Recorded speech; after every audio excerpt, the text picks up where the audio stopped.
Aleluia.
Senhor, pode nos sustentar. Somente o Senhor pode nos manter de pé, firmes, diante de todas as coisas que vivemos. Só o Senhor faz com que os nossos pés permaneçam sobre a rocha. E não há quaisquer emoções que possam nos afastar do Senhor, que possam nos abalar de estar na sua presença. Nada, como disse o apóstolo Paulo, como nós ouvimos aqui na mensagem. Estamos aqui para louvar. Entramos aqui neste lugar para adorá-lo, com as nossas mãos levantadas, com os nossos olhos fechados, com o nosso coração contrito, voltado ao Senhor. Cantemos a Ele. Eu entro neste lugar, Senhor, levanto minhas mãos, Senhor, somente para te adorar, Deus. Na tua presença, minha alma deseja estar. Na tua presença, todo o meu ser deseja estar, Senhor. Aleluia.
Os irmãos, a paz do Senhor Jesus.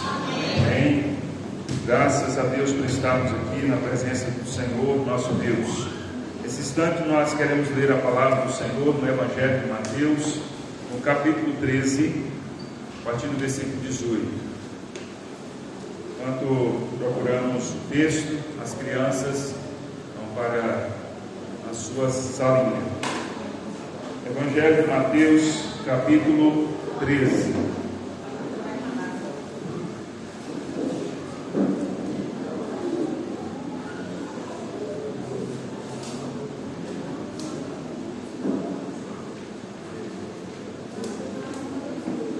Este é um texto também já conhecido, se não de todos nós, da maioria. A partir do versículo 18. Amém? Todos encontraram? Amém. Jesus nos diz assim: Atendei vós, pois, a parábola do semeador. A todos os que ouvem a palavra do reino e não a compreendem, vem o maligno e arrebata o que lhes foi semeado no coração. Este é o que foi semeado à beira do caminho. O que foi semeado em solo rochoso, esse é o que ouve a palavra e a recebe logo com alegria, mas não tem raiz em si mesmo, sendo antes de pouca duração, e lhe chegando a angústia ou a perseguição por causa da palavra, logo se escandaliza. O que foi semeado entre os espinhos é o que ouve a palavra, porém os cuidados do mundo e a fascinação das riquezas sufocam a palavra e fica infrutífera. Mas o que foi semeado em boa terra é o que ouve a palavra e a compreende. Esse que frutifica e produz a 100, a 60 e a 30 por um. Amém. Vamos orar, peço ao Senhor que traga a palavra ao seu coração, ministre a sua vida, que o Senhor possa trazer um ensinamento neste momento em nome de Jesus. Faça essa oração. Pai Santo, graças te damos, obrigado pela tua palavra. Nesta hora, ó Deus, nós pedimos ao Senhor, fala aos nossos corações, abençoa-nos aqui. A tua palavra é poderosa para nos ensinar, para nos corrigir, para nos consolar, para edificar as nossas vidas, para tirar as nossas dúvidas. Portanto, pedimos ao Senhor que venha ministrar ao nosso coração, cada um de nós, conforme a necessidade que cada um tem. Que o teu Espírito Santo ministre as nossas vidas nesta noite, pela tua graça e misericórdia, em nome de Jesus. Amém. Amados irmãos, Jesus nos conta a parábola do semeador, esta parábola tão conhecida, que ele mesmo nos dá a interpretação, a explicação dessa parábola. E o texto que nós acabamos de ler, Jesus nos conta essa interpretação da parábola. O semeador saiu a semear e uma parte da semente caiu à beira do caminho, a outra caiu em solo rochoso, a outra caiu entre os espinhos e a outra caiu em boa terra. E Jesus conta essa parábola e ele esclarece aos seus discípulos o que significa esta parábola e, portanto, é o texto que nós acabamos de ler. Diante desse texto, nós concluímos com muita clareza, irmãos, que nós fomos chamados para frutificar, que a intenção de Jesus é que nós frutifiquemos, que todo cristão seja frutífero. Não há vida cristã sem frutificação. Vida cristã verdadeira necessariamente tem que haver frutificação, conforme esta parábola e conforme todo o ensinamento da palavra. Então não há vida cristã autêntica, não há vida cristã verdadeira sem frutificação. Frutificação é toda a ação que nós realizamos na direção do cumprimento do cristianismo, dos ensinamentos de Jesus, a fim de abençoarmos outras pessoas e a nós mesmos, a fim de alcançarmos outras pessoas, sendo que elas são abençoadas por nós, e isso é frutificação, frutificar na vida das outras pessoas, frutificar nas nossas famílias, na nossa igreja, na sociedade. Enfim, nós precisamos agir de tal modo que de nós venha fluir bênçãos para a vida de outras pessoas e para nós mesmos, de modo que as pessoas olhem para nós e vejam que nós estamos frutificando, que nós estamos agindo, que nós estamos sendo usados por Deus com o propósito de que as bênçãos do Senhor fluam das nossas vidas. Esse deve ser um propósito que todos nós devemos ter, frutificar. Inclusive lá no Salmo 1, lá nos diz que aquele bem-aventurado que serve ao Senhor, que anda nos caminhos do Senhor, que é temente ao Senhor, é como uma árvore plantada junto a ribeiros de águas. Essa árvore plantada junto a ribeiros de águas está sempre nutrida e que dá o seu fruto na estação apropriada, as suas folhas não murcham, ela frutifica, nos diz a palavra do Senhor. Como todo servo de Deus, toda pessoa que serve a Deus, toda pessoa que está buscando ao Senhor, ela haverá de frutificar. Não há outra opção. Isso é um resultado natural de quem vive para Deus, de quem busca o Senhor, que é de frutificar. Nós então aprendemos isso em toda a palavra do Senhor. Então o crente que não frutifica, ele está com uma deficiência, ele não está bem, ele não está de acordo com aquilo que é o propósito de Deus para as nossas vidas, pois nós fomos chamados para frutificar. Quando Jesus nos conta essa parábola, ele quer nos ensinar que nós sejamos terra fértil, terra boa, e que a palavra do Senhor, que é a semente, vem encontrar em nós todo o potencial necessário para germinar, crescer e frutificar, e que nós sejamos uma bênção ao redor das nossas vidas. Esse é o propósito da palavra do Senhor. Lembrando, irmãos, que conforme Jesus nos diz aqui, nós, e comparando lá com o Salmo 1, nós não frutificamos em todo o tempo. Em todo o tempo. Nós damos o fruto na estação apropriada. No tempo certo nós frutificamos. Isso quer dizer que quando nós não estamos frutificando, nós não estamos vivendo a vida cristã? Isso quer dizer que quando nós não frutificamos, nós estamos vivendo de qualquer jeito? Não, basta nós olharmos para uma árvore. Quando nós olhamos para uma árvore que ela não está frutificando, isso não quer dizer que ela está inativa, isso não quer dizer que ela está morta, isso quer dizer que ela está esperando o tempo certo, e enquanto não chega esse tempo, ela está se preparando para que no tempo certo ela tenha toda a condição de florar e gerar os seus frutos. Quando se planta uma semente, ela ainda não dá o fruto de uma vez, ela germina, cresce. A gente não olha assim, que planta inútil. Não, a gente tem a paciência de esperar o tempo certo para ela crescer e no momento certo dar fruto. Então, no tempo em que nós não estamos frutificando, nós estamos nos preparando, nós estamos sendo moldados por Deus, nós estamos sendo cuidados por Deus, nós estamos sendo preparados pelo Senhor para que os nossos frutos surjam, para que os nossos frutos apareçam, para que os nossos frutos abençoem a todos que estão à nossa volta. Um outro detalhe que essa parábola nos ensina é que nós não frutificamos iguais aos outros. Nós não frutificamos da mesma maneira que o outro. Que nos diz que uns frutificam a 30, a 60 e a 100 por um. Entendeu? Ou seja, e nós mesmos às vezes frutificamos mais ou frutificamos menos. Nós não frutificamos o tempo inteiro do mesmo jeito e não se compara com o outro. Às vezes um frutifica 100, o outro frutifica 30, o outro frutifica 60. No outro momento, quem frutificou a 30 vai frutificar a 100, o que frutificou a 100 vai frutificar a 60, o que frutificou a 60 vai frutificar a 30 e assim vai. Isso é para que a gente entenda, irmãos, que quando nós não estamos frutificando, ou quando a gente olha para a vida da gente e fala assim, olha, estou na luta, estou aprendendo, nós estamos sendo preparados. E em muitos momentos da vida a gente está sendo preparado para frutificar. É claro que a gente não pode ficar sem frutificar o tempo todo dizendo estou sendo preparado, E a preparação é o tempo todo, a vida toda, e nunca frutifica, tem uma coisa errada. Nós somos preparados e frutificamos na estação certa. Tem que haver uns ciclos. Lá no Salmo não diz que na estação apropriada. Então, de tempos em tempos, a gente tem que minimamente frutificar de tempos em tempos.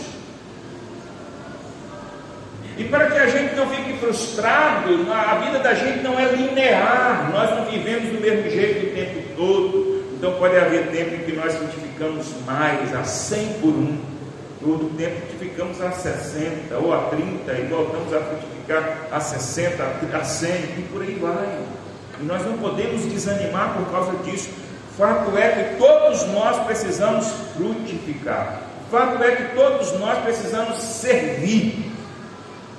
Todos nós precisamos servir. Nós precisamos olhar para nós e falar assim: qual a serventia da minha vida? Qual a serventia da minha vida no reino de Deus? Qual a serventia da minha vida para Deus? Quando Deus olha para mim, Ele fala assim: fulano, serve para quê? Quando eu digo serve, é assim, servir mesmo. Presta para quê? É nesse sentido, presta para quê? Está prestando que serviço? Qual a utilidade? Se nós não encontrarmos minimamente uma resposta positiva para esta pergunta, nós não estamos de acordo com a vontade de Deus, nós não estamos frutificando. Para que eu sirvo? Qual a serventia da minha vida?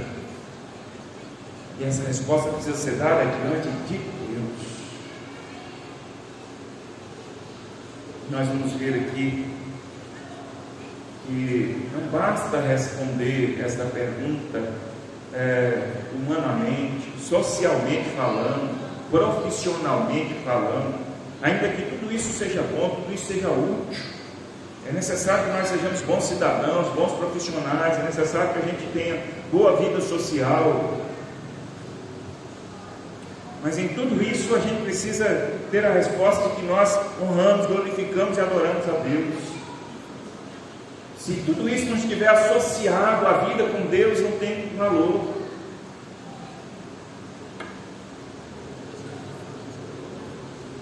Então nós somos chamados para frutificar. E esse texto, meus irmãos, Jesus conta a parábola e ele diz que uma parte da semente caiu em terra fértil, frutifica. Mas ele nos fala de outros 3 tipos de solo, nos quais a semente também caiu. E esses outros 3 tipos de solo nos mostram que existem impedimentos para a frutificação, inimigos para a frutificação. Eu gostaria de chamar a atenção aqui para que nós entendêssemos e aprendêssemos mais um pouco sobre esses 3 inimigos da frutificação.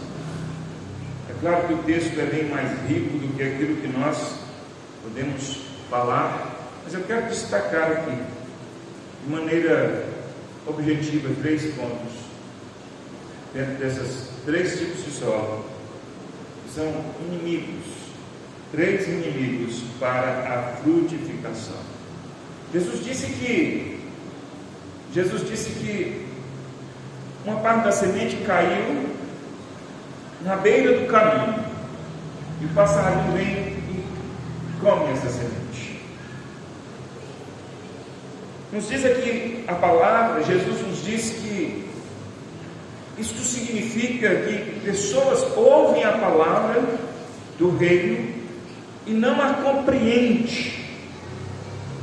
Não a compreende, não é porque a palavra seja ruim, não é porque a palavra ela é truculenta, não é porque a palavra ela é mal conduzida, não entende, não é porque a palavra foi mal colocada, foi mal proclamada. A palavra é sempre boa, é a palavra do reino, é a palavra de Deus. Não compreende, não é porque a palavra seja incompreensível. O problema da compreensão não está na palavra em si. Não se trata da semente, que a semente não é boa, que a semente não é de alta qualidade. A palavra é boa, de alta qualidade. Essa é a mesma semente que caiu na terra fértil. É exatamente a mesma semente. Então Jesus disse que uma parte da semente caiu à beira do caminho. Isso significa que são pessoas que ouvem a palavra, têm a capacidade de ouvir, se prestam a ouvir mas não compreendem a palavra. Vem o maligno e arrebata, toma. Arrebata o que lhe foi semeado no coração, e arranca a semente do coração. Este é o que foi semeado à beira do caminho. Lá no Evangelho de Lucas nos diz que o maligno vem e lhe tira a semente para que ele não creia. Por que é tão fácil o maligno vir e arrancar essa semente? Por que essa pessoa está sujeita ao maligno vir e arrebatar a semente, tomar a semente, lhe tirar a semente, lhe tirar a oportunidade de crer, lhe tirar a oportunidade de ter essa semente frutífera na sua vida? Por que é tão simples, tão fácil? Porque essa pessoa, ela ouve, mas não compreende. O que é esse não compreender aqui?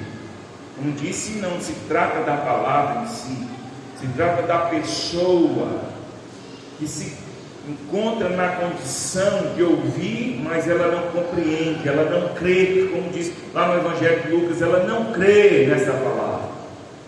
E por qual razão ela não compreende? Por qual razão ela não crê?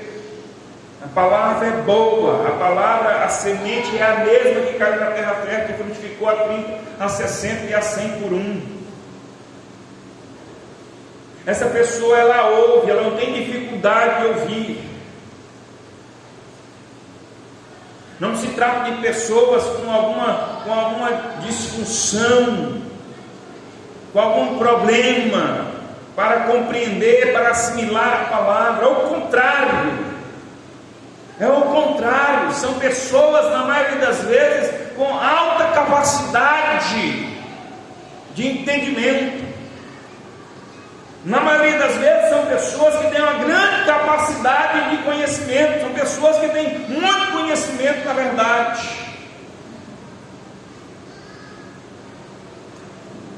E uma das razões que eu quero colocar aqui, para que o inimigo venha com tanta facilidade e roube esta semente no coração dessas pessoas que ouvem, mas não compreendem. Compreender que é não crer, ela não aceita. É porque a palavra de Deus, quando fala em crer, é preciso ter fé. Fé é uma entrega, é uma confiança. Pessoas que ouvem e não compreendem são pessoas que gostam de estar no controle de tudo. Portanto, o controle é um desses inimigos que nós temos, a frutificação. Por que o controle? Quando nós somos alcançados pela palavra, a palavra tem o objetivo, meus amados irmãos, de nos colocar de joelhos. A palavra vem ao nosso encontro, nos mostrando que nós somos pecadores. A palavra vem ao nosso encontro, nos mostrando que nós carecemos de Deus. A palavra vem ao nosso encontro, mostrando, explicando que toda a nossa deficiência, toda a nossa inoperância, todas as nossas limitações é em função de sermos pecadores, e que Jesus veio para nos resgatar desse vão viver, dessa maneira inútil de viver. O homem está condenado à perdição eterna, e a palavra nos mostra que Cristo veio para pagar o preço pelo homem na cruz, veio para resgatar o homem da perdição eterna. Portanto, a palavra de Deus, o Evangelho, a palavra da cruz, prostra o homem, dizendo: você não é capaz de cuidar de si mesmo, você não é capaz de resgatar a si mesmo, você não é capaz de pagar a sua própria dívida como pecador. Você tem uma dívida com Deus, e você, portanto, não é capaz. O Evangelho mostra ao homem que ele está morto. Como diz Paulo, nós estávamos mortos nos nossos delitos e pecados. Essa é a palavra do Evangelho. Mas Ele, Cristo, nos vivificou pela graça.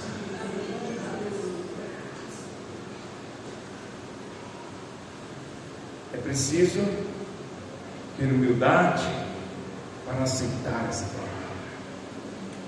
Mas as pessoas sábias, as pessoas que se dizem inteligentes, as pessoas que acumulam grandes conhecimentos, elas normalmente gostam de ter controle e domínio sobre tudo aquilo que sabe, tudo aquilo que conhece.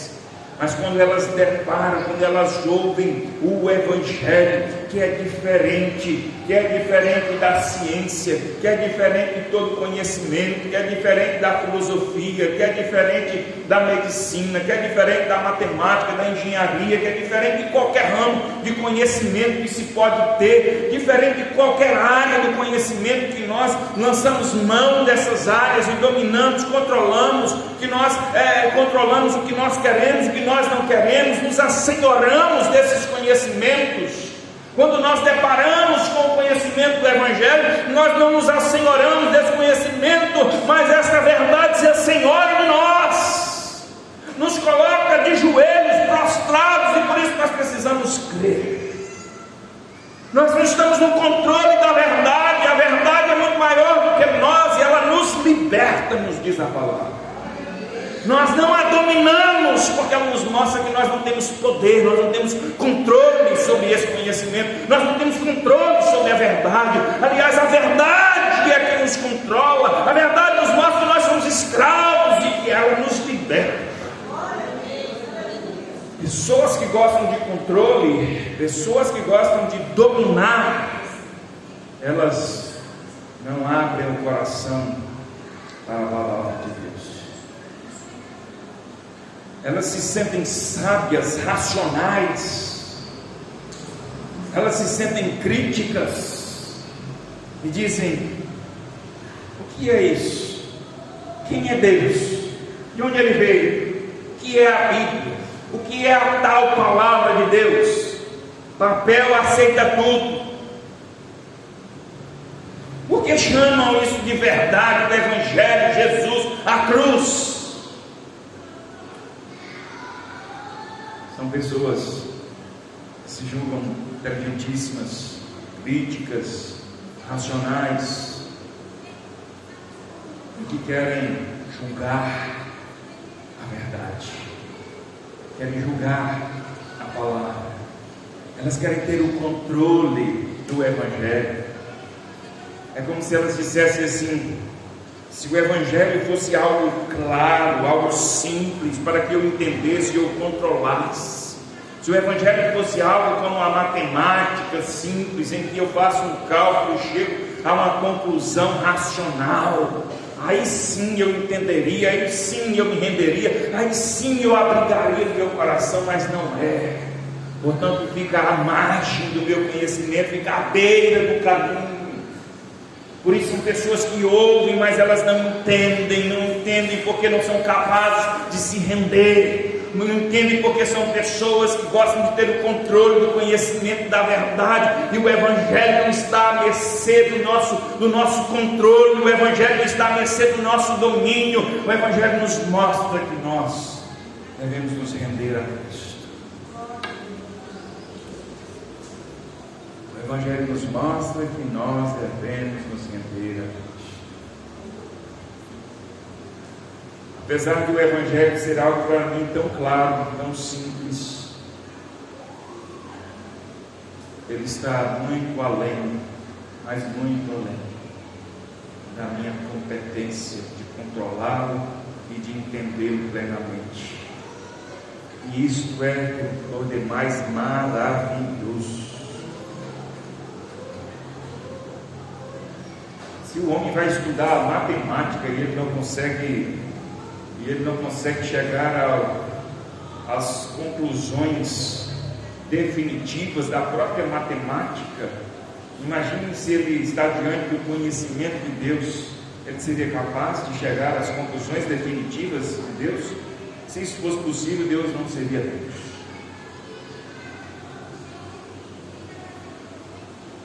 Pessoas assim gostariam de colocar Deus aqui dentro. Entendeu? É uma forma de entendimento.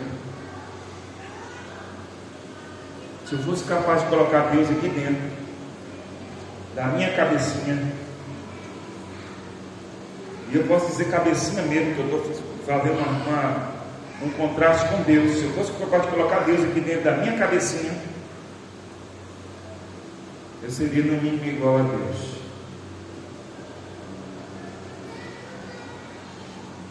Se Deus coubesse aqui na minha cabeça, eu não estaria aqui. Seria um Deus pequeno, inútil, um Deus fraco, um Deus limitado. Não seria Deus se Ele coubesse aqui dentro. Mas o fato de Ele não caber aqui dentro me mostra a minha pequenez, me mostra a grandeza de Deus, a sua infinitude, a sua soberania, me mostra o quanto a palavra é verdade, que eu vou conhecer e prosseguir em conhecer, que eu vou conhecer e prosseguir em conhecer. Me mostra que a palavra é verdade, que Jesus diz assim: a vida eterna é essa. Jesus sabe o que é a vida eterna? É conhecer a Deus e conhecer a mim, que sou a verdade. Jesus está dizendo assim: sabe o que é viver eternamente? Eternamente, onde não se pode contar o tempo, onde não se chega a um fim. Você vai viver conhecendo, porque Deus é infinito. E nós vamos conhecê-lo e nunca terá um fim. Como que eu posso aqui, com todas as minhas limitações, querer ter o controle da verdade? Pessoas assim são capazes de ouvir, mas são incapazes de compreender o Evangelho, compreender a verdade.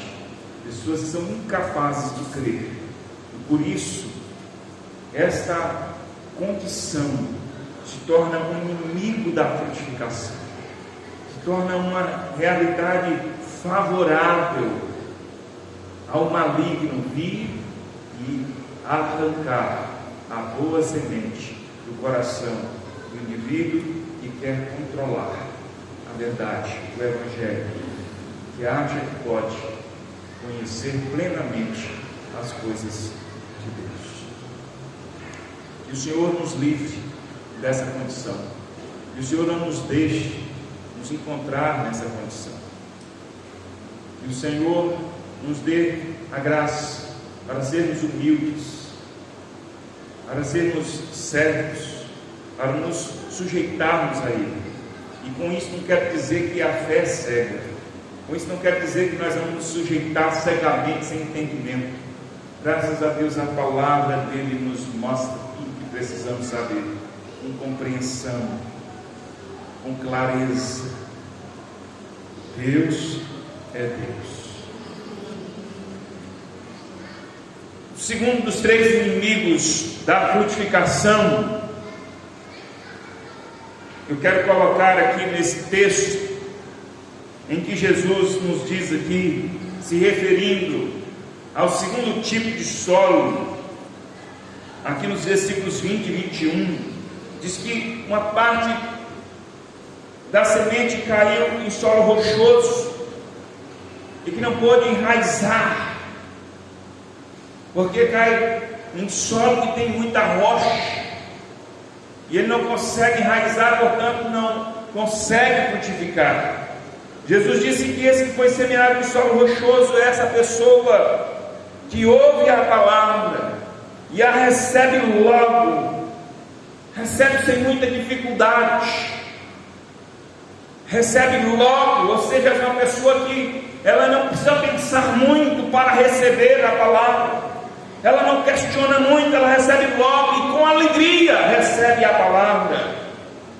Até então, uma coisa maravilhosa. Até então, a pessoa que tem a capacidade de ouvir, tem a pessoa que tem a capacidade de tomar uma decisão rápida e logo recebe a palavra e com toda a condição favorável, com alegria, não é com peso, não é com desgosto, não é com tristeza, mas recebe com alegria. Até aí tudo bem, mas, nos diz Jesus, mas não tem raiz em si mesmo. Aí que começa o problema. Mas não tem raiz em si mesmo, sendo antes de pouca duração. A planta germina, mas não consegue enraizar por causa das pedras, da rocha, solo rochoso. Por isso, não vive por muito tempo, não chega a frutificar. Jesus disse, então, qual razão isso acontece?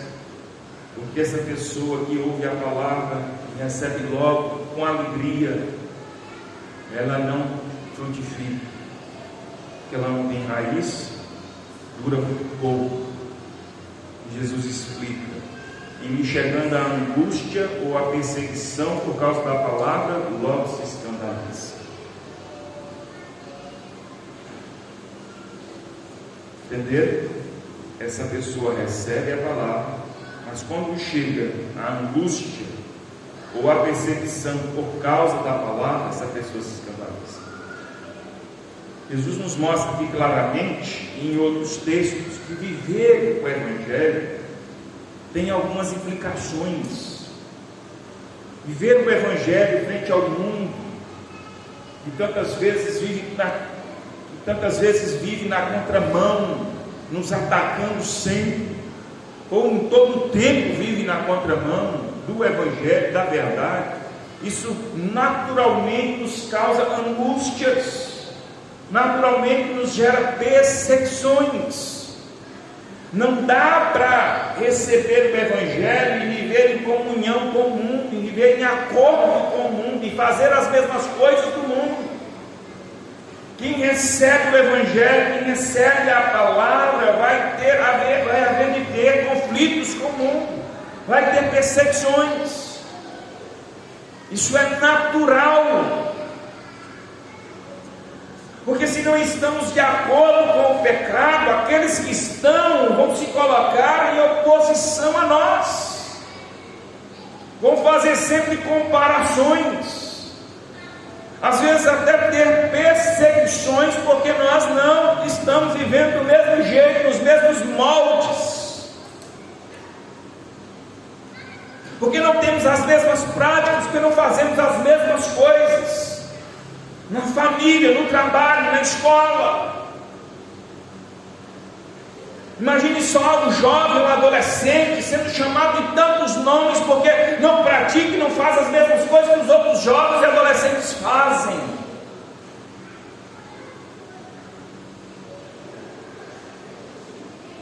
Imagine isso.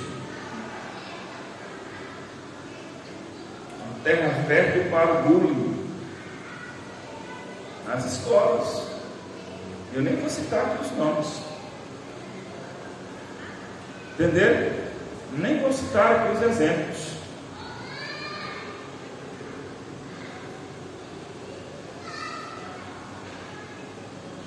Nós reunimos os homens aqui, né, de 15 dias, na terça-feira que vem reunimos os homens. E aí o homem está lá no seu trabalho e os amigos chamam: vamos para tal lugar? Não posso, não vou. E ele começa a ser chamado de tantos nomes. Como nós falamos aqui, que a gente tem que decidir alguma coisa, e aí ele fala assim: vou conversar com a mulher para aceitar, né? É mandado pela mulher. Qualquer coisa que nós fizermos corretamente, equilibradamente, muitas vezes somos acusados pelos outros de que é mandado pela mulher, ou que vai fazer alguma coisa e não gosta de mulher, e por aí vai. As mulheres do mesmo jeito sofrem esses tipos de ataques, de comparações, e por aí vai, só para citar aqui, por exemplo. Isso gera angústia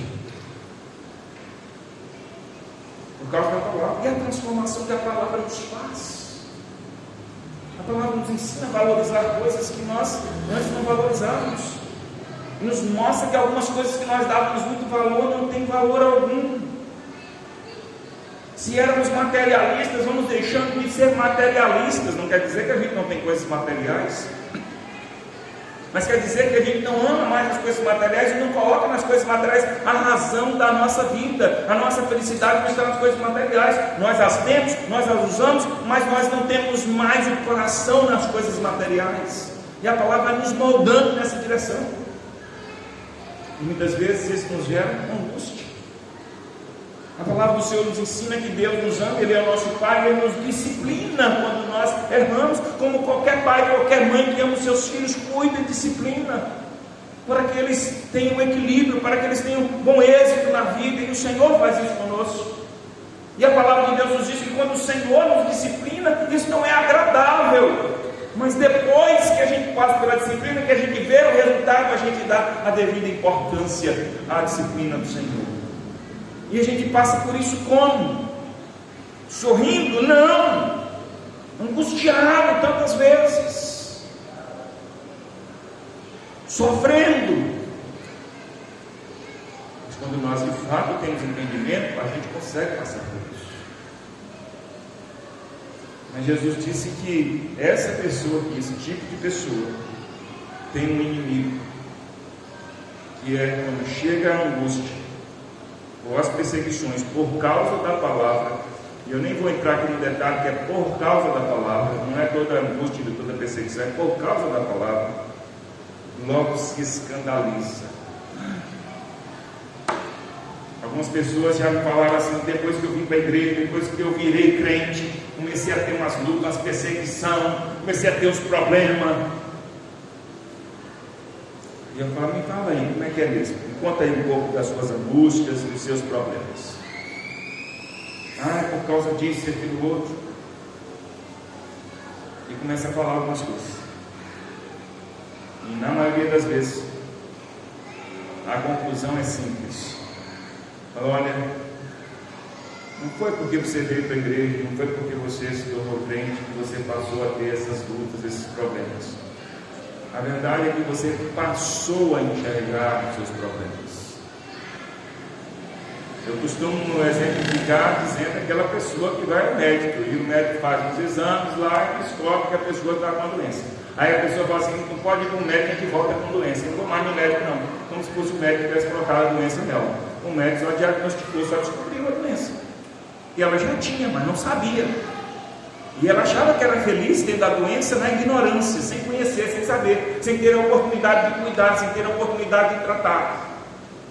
É a mesma coisa, a pessoa vem para a luz e ela começa a enxergar, ela começa a ver os seus problemas, ela começa a ver as suas lutas, ela começa a se angustiar, porque agora ela não pode viver a mesma vida, ela conhece a verdade, e agora ela precisa ser forte, ela precisa crescer, precisa amadurecer, precisa enfrentar a realidade.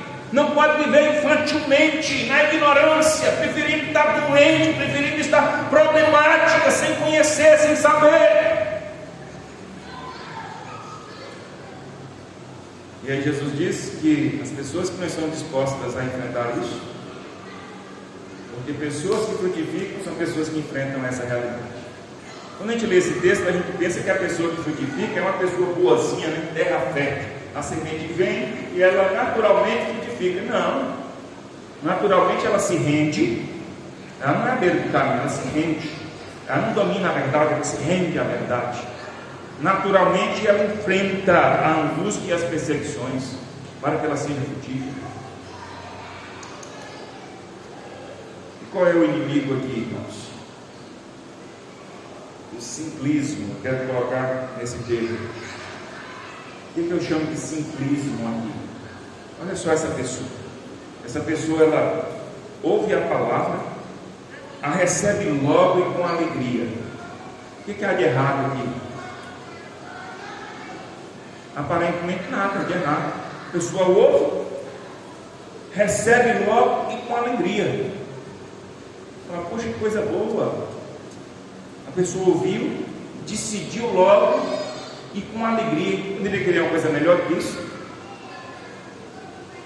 Do que aquela pessoa que ouve e fala assim: não, eu tenho que pensar primeiro, eu tenho que meditar, eu tenho que calcular para que eu receba. Não, essa pessoa recebe logo, com alegria, não é com angústia, não é com sofrimento. Ela recebe com alegria. Mas também nos diz aqui que, vindo a angústia e a perseguição por causa da palavra, logo se escandaliza. Olha logo de novo. A pessoa que logo recebeu é a pessoa também que logo se escandaliza. é a pessoa que logo se frustra, que logo se decepciona. E aí não precisa dizer que essa pessoa é uma pessoa volúvel, não é? É uma pessoa que logo recebe, mas logo descarta. É uma pessoa que logo aceita, mas logo também rejeita. Por qual razão isso acontece? Eu quero colocar aqui nesse termo o simplismo. O que eu estou chamando de simplismo aqui?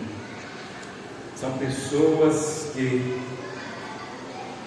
tomam decisões, não é com simplicidade, é com simplismo. Simplicidade é uma coisa boa. Simplicidade é quando você não complica as coisas. Entendeu? Agir com simplicidade é bom. Quando a gente não complica as coisas, não precisa complicar. Mas agir com simplismo é agir com imprudência. É agir sem medir, sem calcular, sem olhar as consequências. É aquela pessoa que acha que tudo é fácil. É aquela pessoa que não pensa nas possibilidades. É aquela pessoa que às vezes eu vejo a pessoa fazer assim: não, mas vai dar tudo certo. Mas se não der, não tem, vai dar tudo certo. Ela acha que isso é fé. Ela está sendo simplista. Entendeu? Ela está sendo simplista. Ela faz algo com alegria, com rapidez. Ela logo faz. Ela não pensa muito.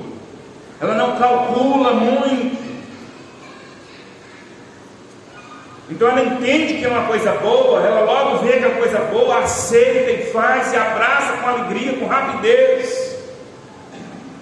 Mas não tem raiz, não tem duração.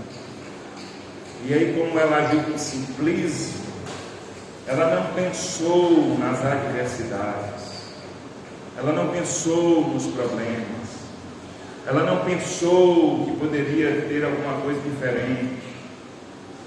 É aquele estudante que terminou o ensino médio e vai fazer a prova do Enem, visando tirar nota tal para entrar no curso tal na faculdade. E aí ele estuda, ele tem que estudar mesmo.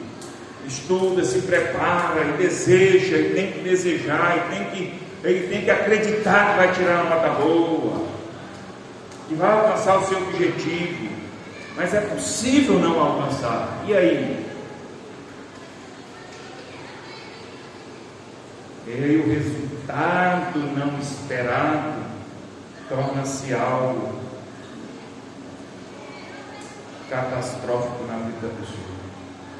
Aí esse aluno se decepciona, esse aluno não compreende. Mas como eu não passei? Como eu não tirei? Eu estudei muito, eu estudei para valer, eu me preparei. Como? Eu ouvi a palavra, eu entendi, eu aceitei, eu estava feliz. Como que agora eu estou desse jeito? Como que agora eu estou nessa condição? Como que agora eu estou decepcionado? Como que agora eu estou aqui com essa angústia, sendo perseguido? Como isso é possível? Isto é o simplismo. É a pessoa que vai trabalhar. E ela imagina que você vai trabalhar como vendedor numa loja. E eu sou bom vendedor.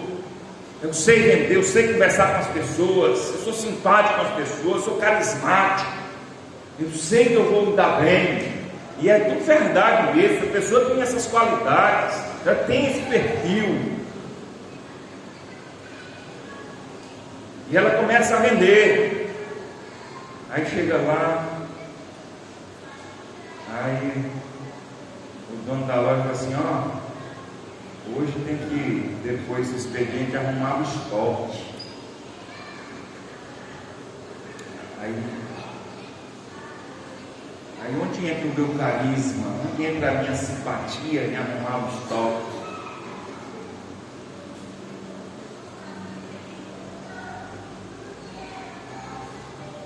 Aí vem alguém e diz assim: olha, Semana que vem você está na escala para chegar mais cedo para limpar a loja.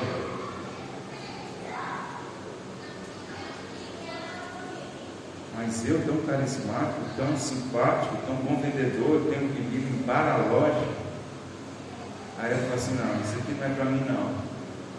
Essa loja tem problema. Não dá para continuar aqui não. E aí a gente vê tantas pessoas falam assim, pega a minha carteira aí, vê se tem na minha carteira aí, armador de estoque, faxineiro, vê se tem na minha carteira aí. Essa pessoa vai assim, mas peraí, quando eu logo decidi com alegria, estava escrito, dizia que eu ia sofrer, dizia que eu ia ter angústia, dizia, sim, dizia, como hoje diz, hoje quem não está preparado para ser multivalente, numa função, num trabalho, está preparado para o mercado. Enquanto você não quer fazer as outras coisas periféricas, tem 100 na fila para entrar que quer fazer. Aí você não quer rua, vai sofrer, você vai sofrer de outro jeito. Entendeu? São as pessoas simplistas. E por aí vai. É o filho que vai crescendo e ele não quer assumir responsabilidades. E ele encara a vida com simplismo, ele quer ser um adolescente de 16 anos, chega um jovem de 20 anos e nunca ter responsabilidade. Ele quer chegar e encontrar a comida pronta, ele quer tomar banho, roupa limpa, casa arrumada, tudo bonitinho, dinheiro para fazer isso, aquilo, outro, e ele encara a vida com simplismo. Ele nunca quer aprender a ter responsabilidade, porque ele só quer essas coisas boas. É a pessoa que casa e casa com simplismo. Casou, tem que ter vida de casado, não é mais vida de solteiro. E a pessoa começa a encarar a vida de casado e fala assim, peraí, eu não casei para isso não. Eu não casei para perder a minha liberdade.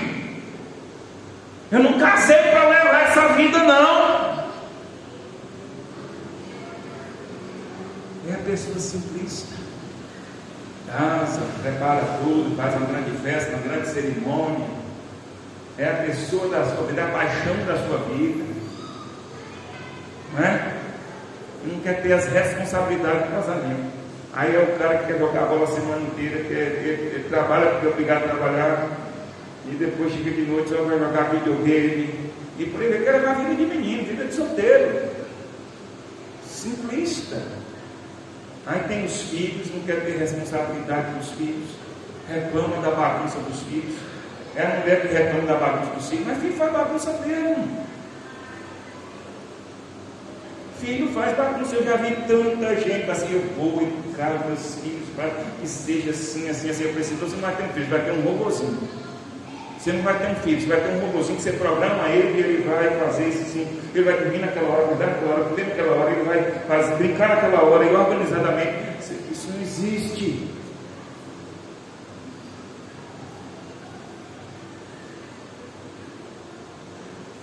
Outro dia eu vi um videozinho lá da minha cunhada mandou no grupo, né? Eu vejo, olha aqui.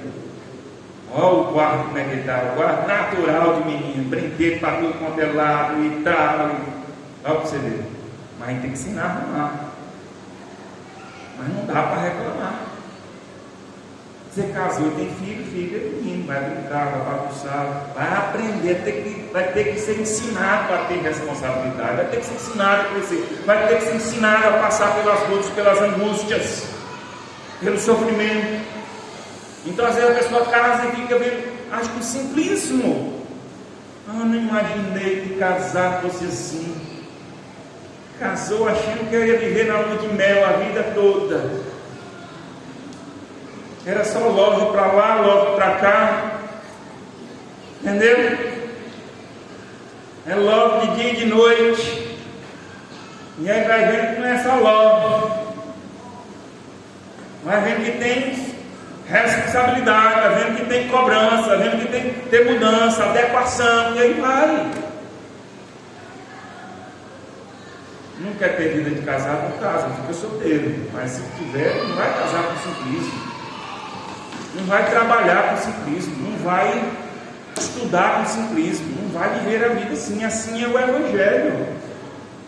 A palavra do Senhor é clara. Nós somos chamados para viver para Cristo, nós somos chamados para, nós queremos frutificar, nós temos que enfrentar as adversidades, as angústias, nós temos que amadurecer, nós temos que crescer, nós temos que enfrentar os sofrimentos da vida. Não podemos sair nos queixando, não podemos sair simplesmente nos queixando, reclamando da vida, recuando em todo o tempo em que a vida se mostrar adversa para nós. As pessoas que crescem, que amadurecem, as pessoas que têm sucesso na vida, são pessoas que enfrentam as adversidades, são pessoas que enfrentam os problemas, não são pessoas que cruzam os braços, não são pessoas que ficam reclamando, não são pessoas que ficam todo o tempo murmurando, não são pessoas que passam pelo sofrimento, são pessoas que sabem enfrentar o sofrimento, são pessoas que sabem passar pelas angústias, são pessoas que não são simplistas, são pessoas que assim, olha, eu estou entrando aqui, mas eu estou sabendo das consequências. Tem muita coisa boa, mas tem mais o sucesso, para alcançar o resultado que nós desejamos, requer esforço, requer dedicação. A vida não é de graça não, irmãos. As pessoas simplistas acham que a vida é de graça. As pessoas passam mais frente de sua loja, lá vai assim, aqui a pessoa tem um ano que passa mais um tempo, e ele fala assim, esse negócio é um negócio que dá certo. Aí o cara fez aí, começou do nada, monta uma loja, aí passa 5 anos, 10 anos, 15 anos, está lá com um negócio estruturado, você fala assim, a pessoa do nada vai começar também, mas não sabe. Não sabe do dia a dia, não sabe da luta, das tribulações, das provações, não sabe. Não sabe o quanto suou. Não é isso? Não sabe. A gente vê isso com clareza. Estou citando esse exemplo aqui porque eu sei que é assim na vida dos irmãos e de qualquer pessoa. A pessoa olha para Marcos, Marlene e fala assim, não, eles estão trabalhando aí. Não, é negócio bom, é fácil, é tranquilo. Não, irmãos. Se não tiver esforço, não tiver dedicação, se não enfrentar as lutas. Me permita aqui, Marcos vai falar assim, nós dá vontade de desistir de tudo. Porque às vezes é luta, às vezes os imprevistos, a responsabilidade. Não é, Marcos? Sempre. Sempre. E aí quem está de fora às vezes acha que tranquilo. Aí vem Marcos pedalando, né, Marcos? Assim, a vida é boa, né? O cara é empresário, a vida é boa, pedalando aí, ó. Só curtindo a vida. Mas não sabe, às vezes, que chega para mim, pastor, na hora que a luta está ferrenha, na hora que a gente está na angustia, mas ao mesmo tempo também diz assim, mas a gente já sabe, esse dia Marcos falou, mas a gente já sabe que Deus é fiel, a gente já sabe que já passou por outros momentos difíceis e a gente vence, e quando vem outro momento difícil a gente já tem a experiência como a Bíblia nos ensina, e é isso que nos faz perseverar, nos faz prosseguir, confiar no Senhor. A Bíblia nos fala isso, nós não podemos ser simplistas não, porque o simplismo nos impede de frutificar. Terceiro e último lugar, Jesus nos fala que foi semeado entre os espinhos. É o que ouve a palavra, todos ouvem a palavra, porém os cuidados do mundo e a fascinação das riquezas sufocam a palavra e ficam infrutífera. O problema aqui não está no terreno, não está no solo. O solo é bom.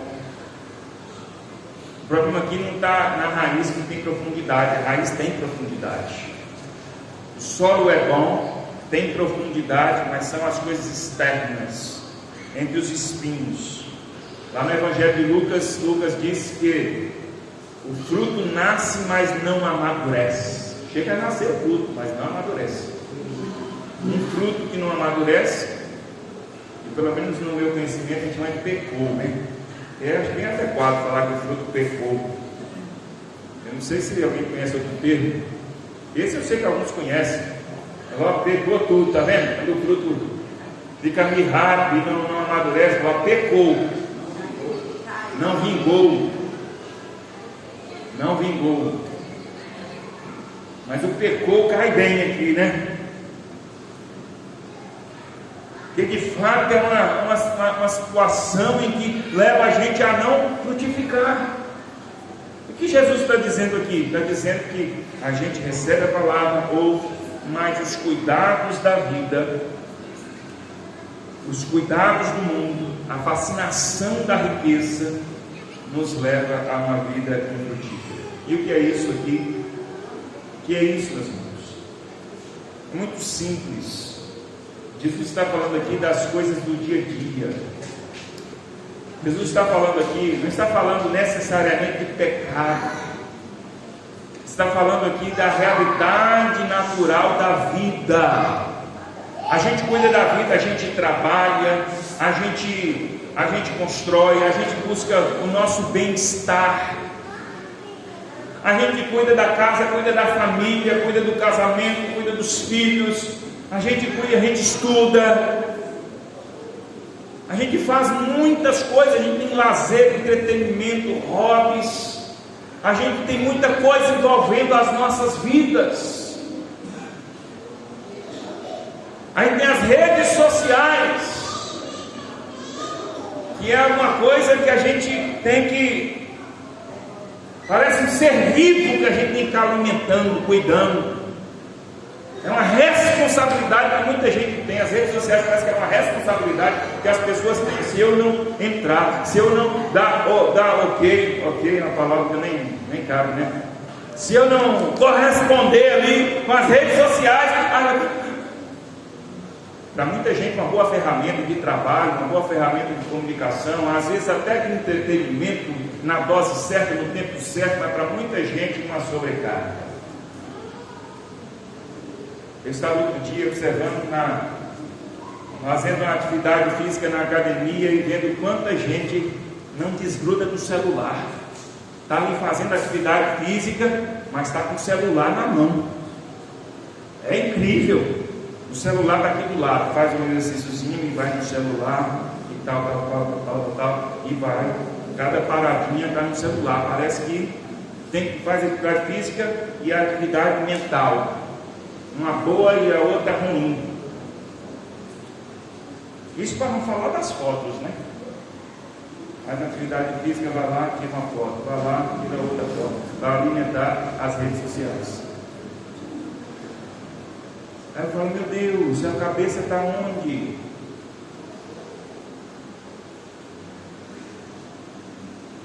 Parece que está mais preocupado com outras coisas. Bom, não quero entrar muito nessa questão.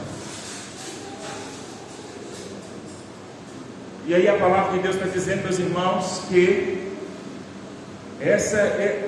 esse inimigo é um dos piores, porque ele nos engana facilmente, porque a gente tem boa raiz, a planta cresce, chega até florar e começa a nascer o fruto, mas o fruto não amadurece. Então o risco de viver iludido, o risco de viver enganado, o risco de viver na falsa esperança de que o fruto vai amadurecer é muito grande.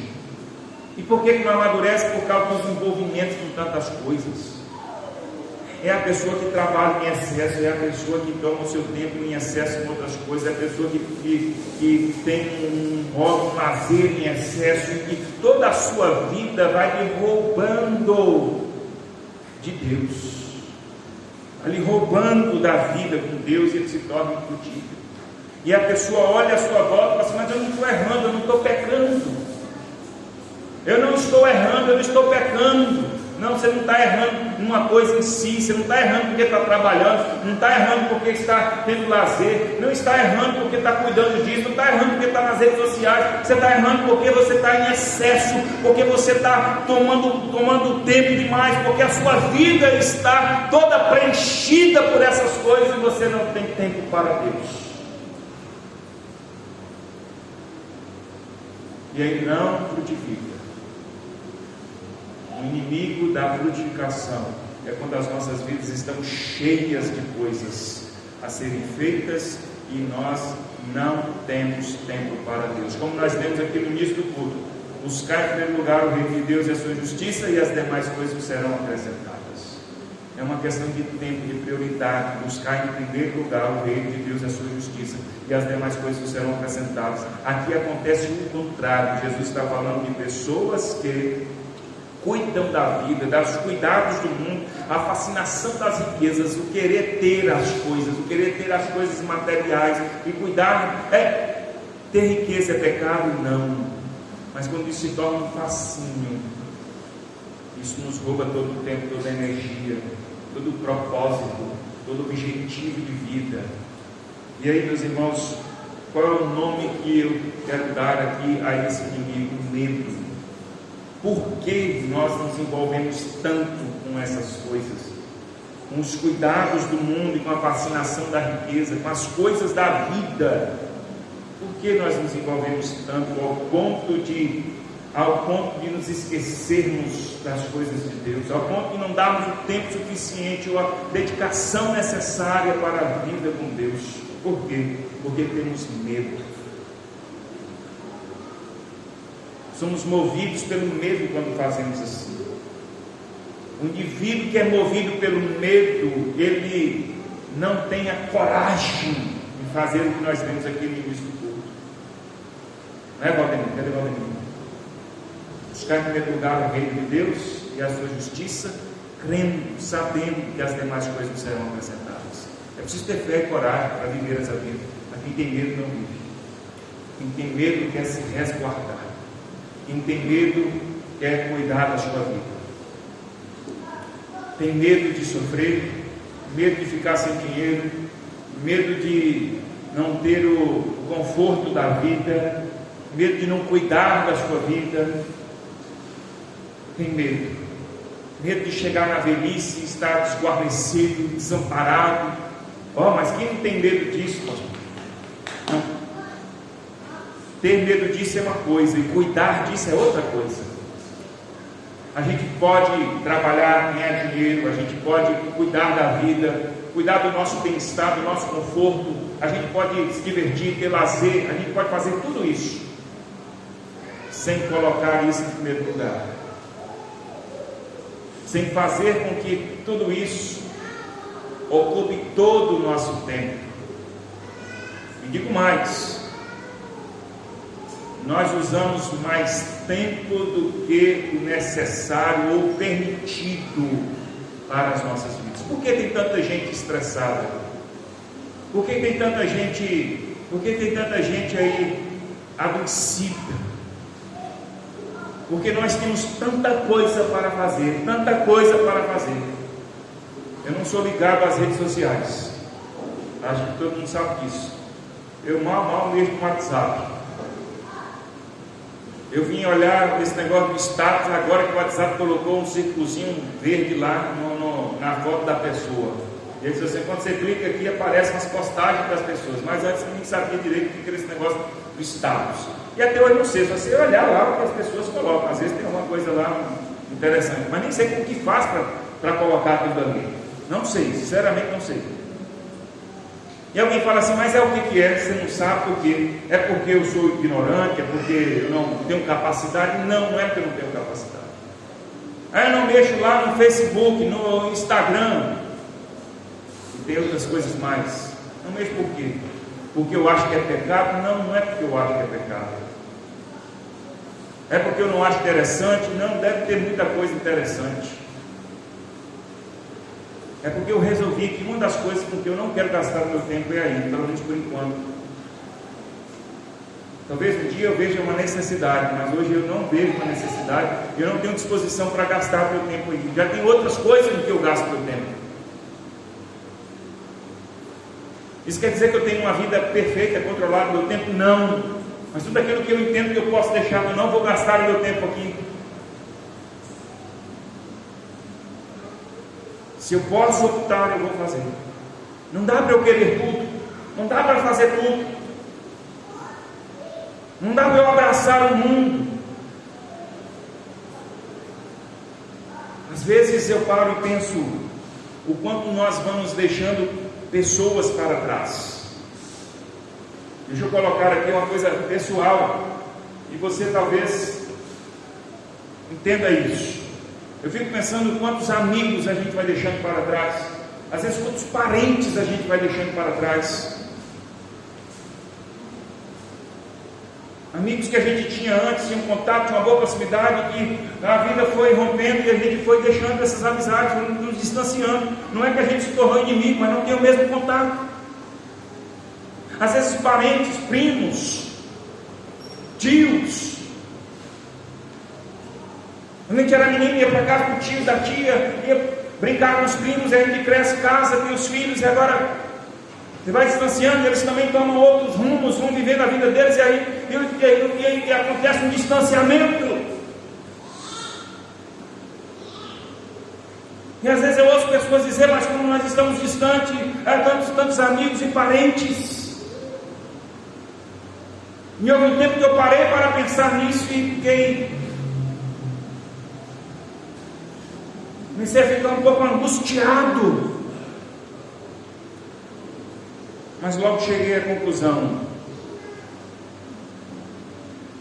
de que não é fácil você querer manter tudo isso.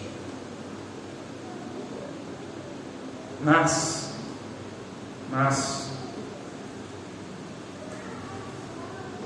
entre manter os relacionamentos e as coisas, nós precisamos manter os relacionamentos.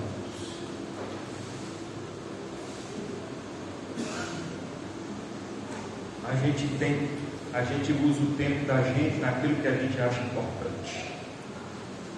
Se pessoas são importantes, nós vamos usar o nosso tempo para as pessoas. Nós vamos conseguir manter todas as amizades, manter contato e comunhão com todos os familiares? Não. No meu entendimento, a gente não consegue. Mas precisamos fazer disso uma prioridade, para que os relacionamentos, todos quanto possível, sejam mantidos. E a gente deve pensar quanto tempo eu tenho gastado nos meus hobbies, nos meus entretenimentos, quanto tempo eu tenho gastado em coisas que estão no meu controle, e eu posso decidir gastar tempo aqui ou não. Por que eu quero fazer tudo isso? Medo de não ter a vida que eu gostaria de ter. Enquanto a palavra de Deus está nos dizendo, se você buscar a Deus, os seus medos irão embora. Você não vai precisar viver ansioso. Não vai precisar viver ansioso. É isso que Jesus diz em Mateus, lá no capítulo 6. Você não vai precisar viver com ansiedade. O que eu vou comer? O que eu vou vestir? Isso é medo. É ansiedade. É dúvida. Medo de não ter o que comer, medo de não ter o que vestir, medo de não ter o que beber, medo de não ter onde morar, medo de não ter o conforto que você deseja na vida, medo de não ter a estabilidade desejada na vida por qualquer pessoa. Esse medo nos leva a atirar de todos os lados, a querer a buscar em todas as direções essa vida confortável, o nosso bem-estar aqui nesse mundo. Isso nos rouba de Deus, isso nos impede de frutificar. Nós podemos viver a nossa vida aqui, usufruindo de tudo o que é possível e necessário, mas sem roubar o tempo de frutificar no reino de Deus. Que a gente frutifique, que a gente seja uma bênção em todo tempo, em todo lugar, para com todas as pessoas, frutificando o Senhor. Amém. Fique de pé, vamos orar, para orar com você.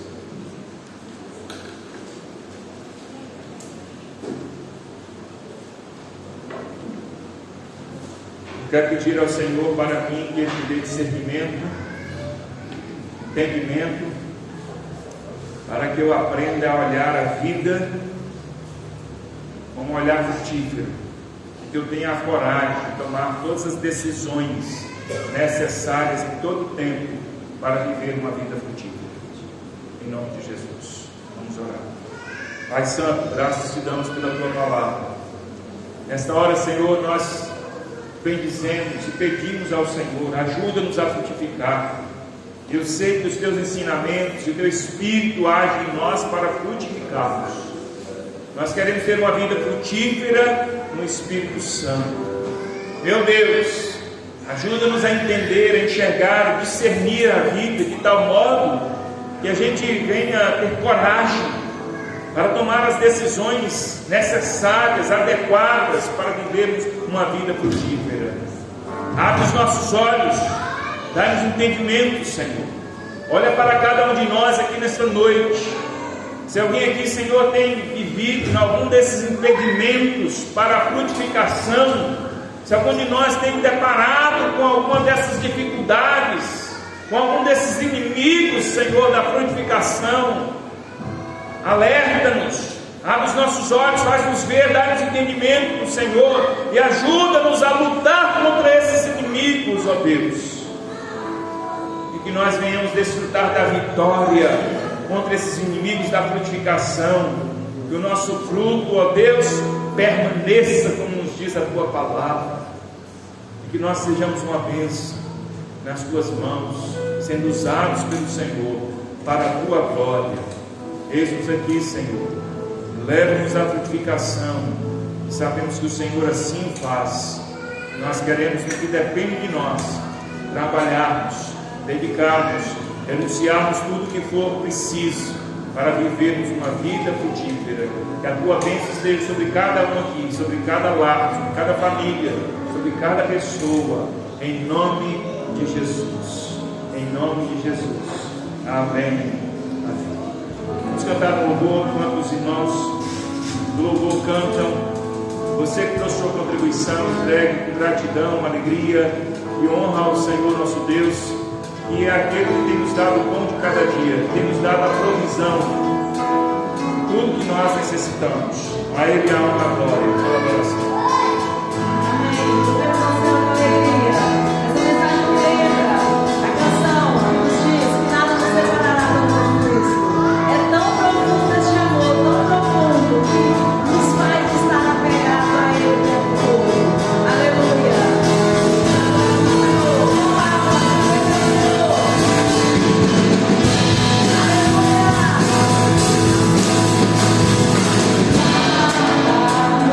Você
nosso muito obrigado. É sempre um prazer ter Deus conosco.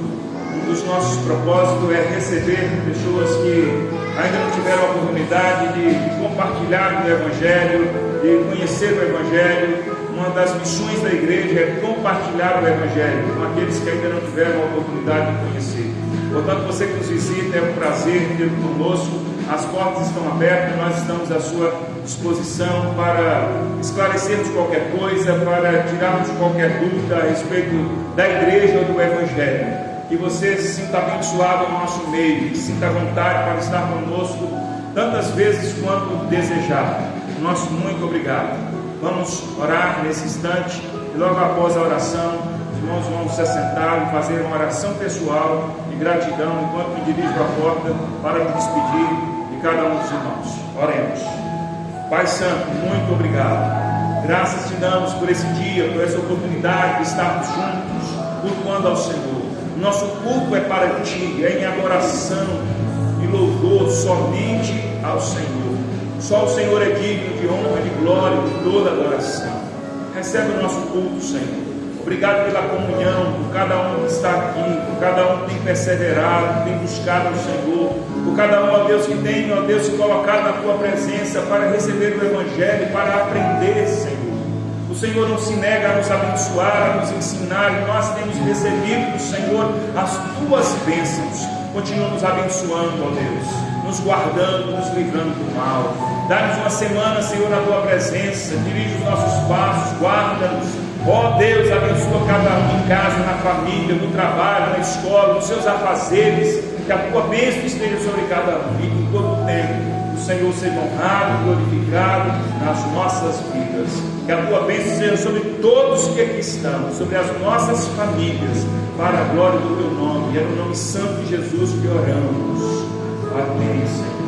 Que o amor de Deus, o nosso Pai Celeste, que a graça do nosso Senhor e Salvador Jesus Cristo, que a comunhão do eterno Espírito Santo esteja conosco, todo o povo de Deus, espalhado pela terra, hoje e sempre. Amém. Assentados por um instante, façam oração.